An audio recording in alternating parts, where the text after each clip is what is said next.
My first time was 2014. I've done it a few times. My first time was in 2014. I've never done it before. My first time voting was in 2015.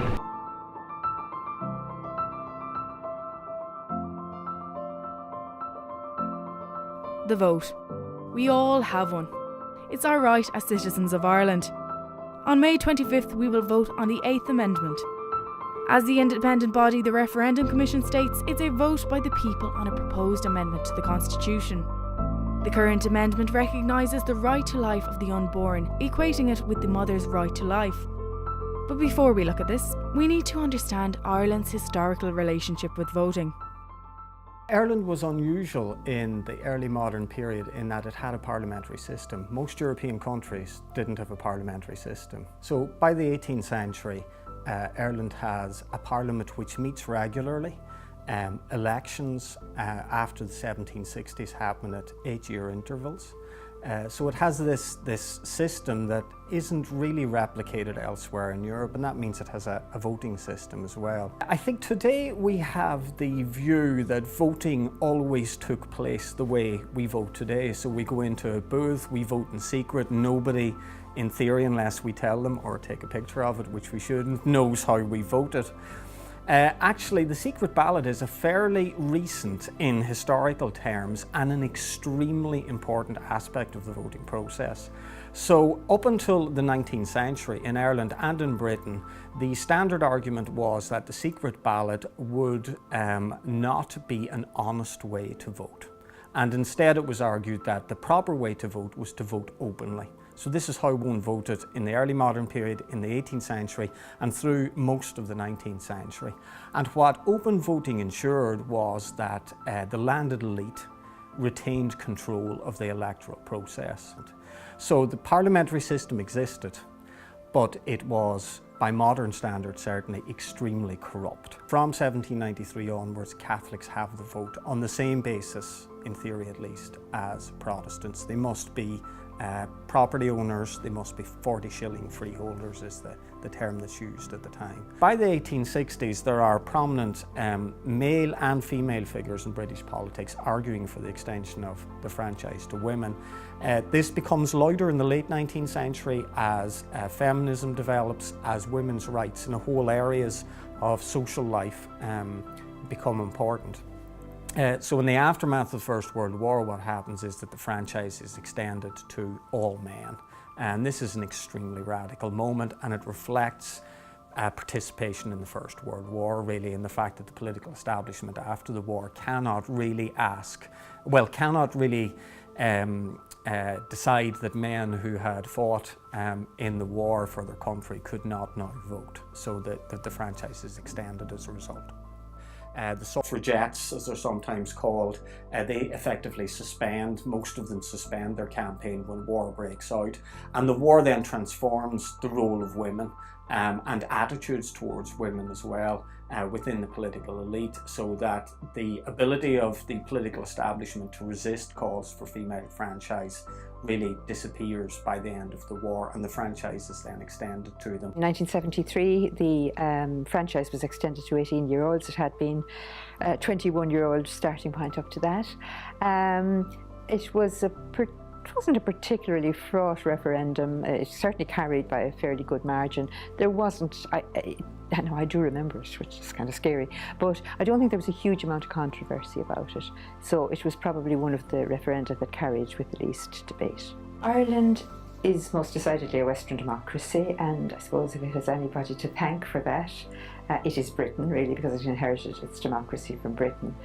In a sense, I suppose everything in Irish democracy has been shaped by the British system, whether it be, the legal side of things or the question of representation, from having a two-house representation to universal suffrage. Although, in a way, Ireland from 1922 was a little bit ahead of Britain in that Ireland's women got the vote at 21 rather than Britain's women who got the vote at 21 in 1928.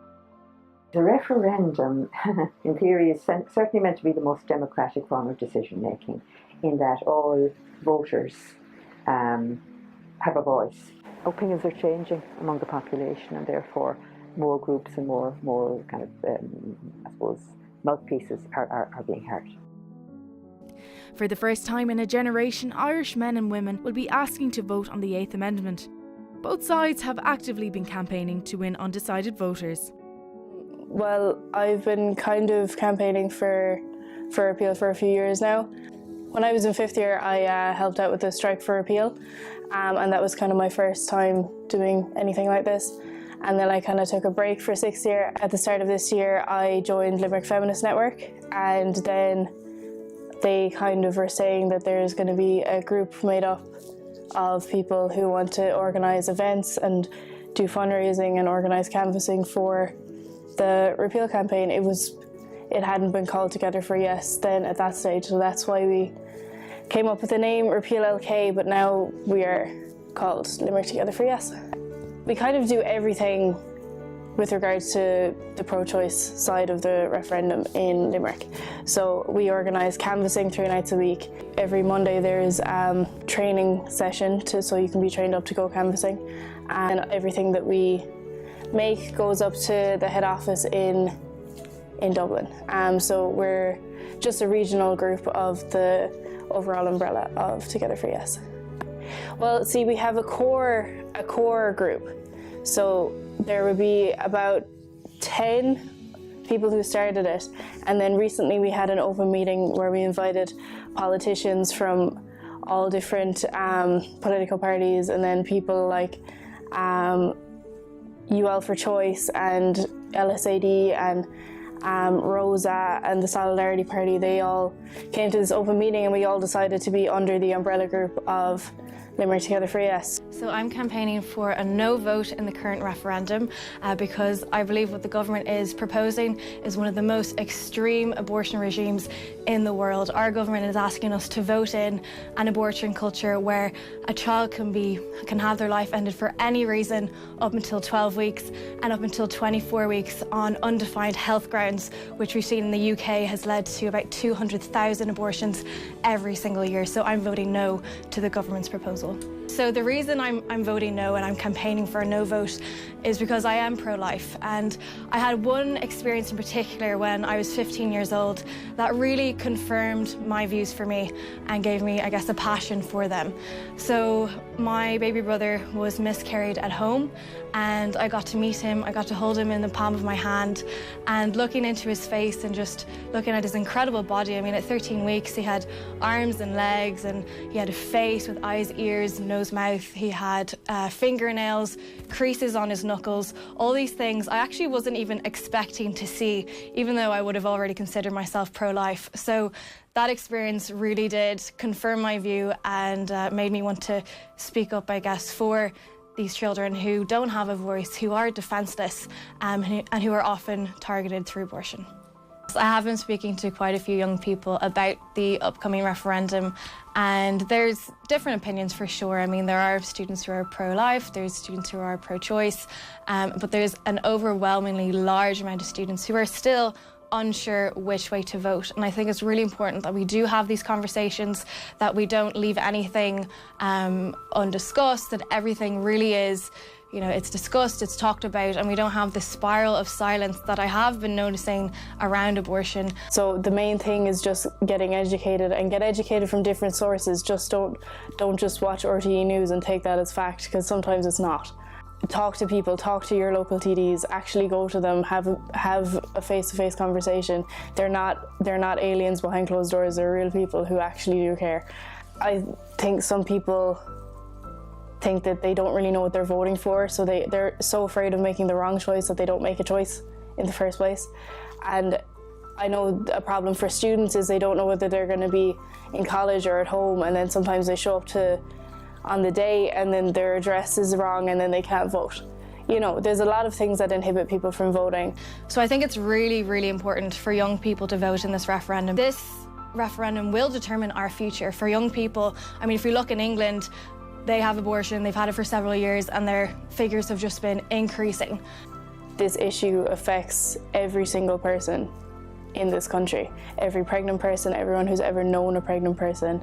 8th Amendment doesn't just affect abortion rights, it affects the rights that you have during pregnancy. You have to take a pregnancy test before every leukemia treatment session, and if they find out you're pregnant, they will stop treating you, because your life is held at the same weight as this 2-week-old fetus.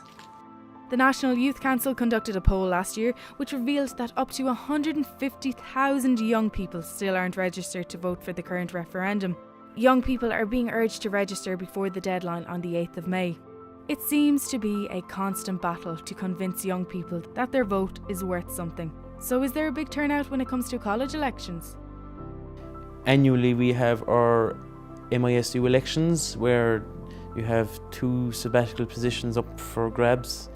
The turnout for voting, I suppose, just this past few weeks, I can recall there was 1,800, which is great turnout. You're talking 4,000 students in the college, probably about 2.5 on campus. So you're talking, of the students on campus, about 50% turnout actually voted in the MISU elections.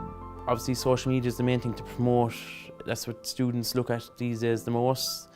We also put up posters as well. So posters can be seen as you walk through the college. So posters, social media I suppose is very important. So as people look at their phones or their laptops or their iPads or whatever, they'll flick through and they'll see, okay, there's an election coming up. And that's how people first know about it. And they'll start talking about it, are you voting, all this.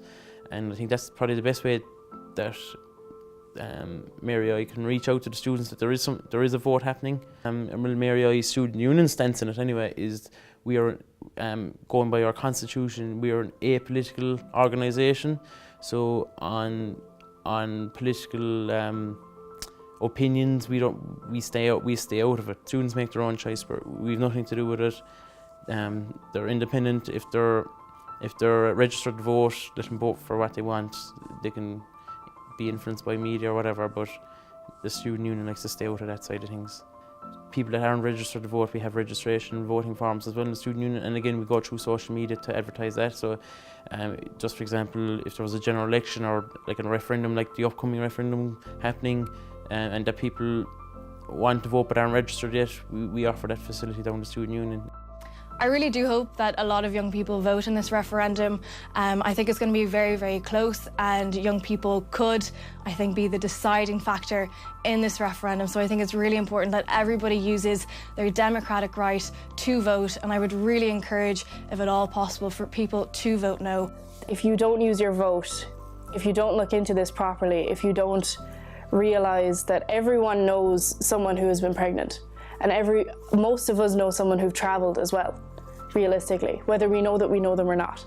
So if you don't use your vote, then you can't have a real say in the future of your life, in the future of the women that you know, their lives, or of the babies that you could have in the future and your health care in the future.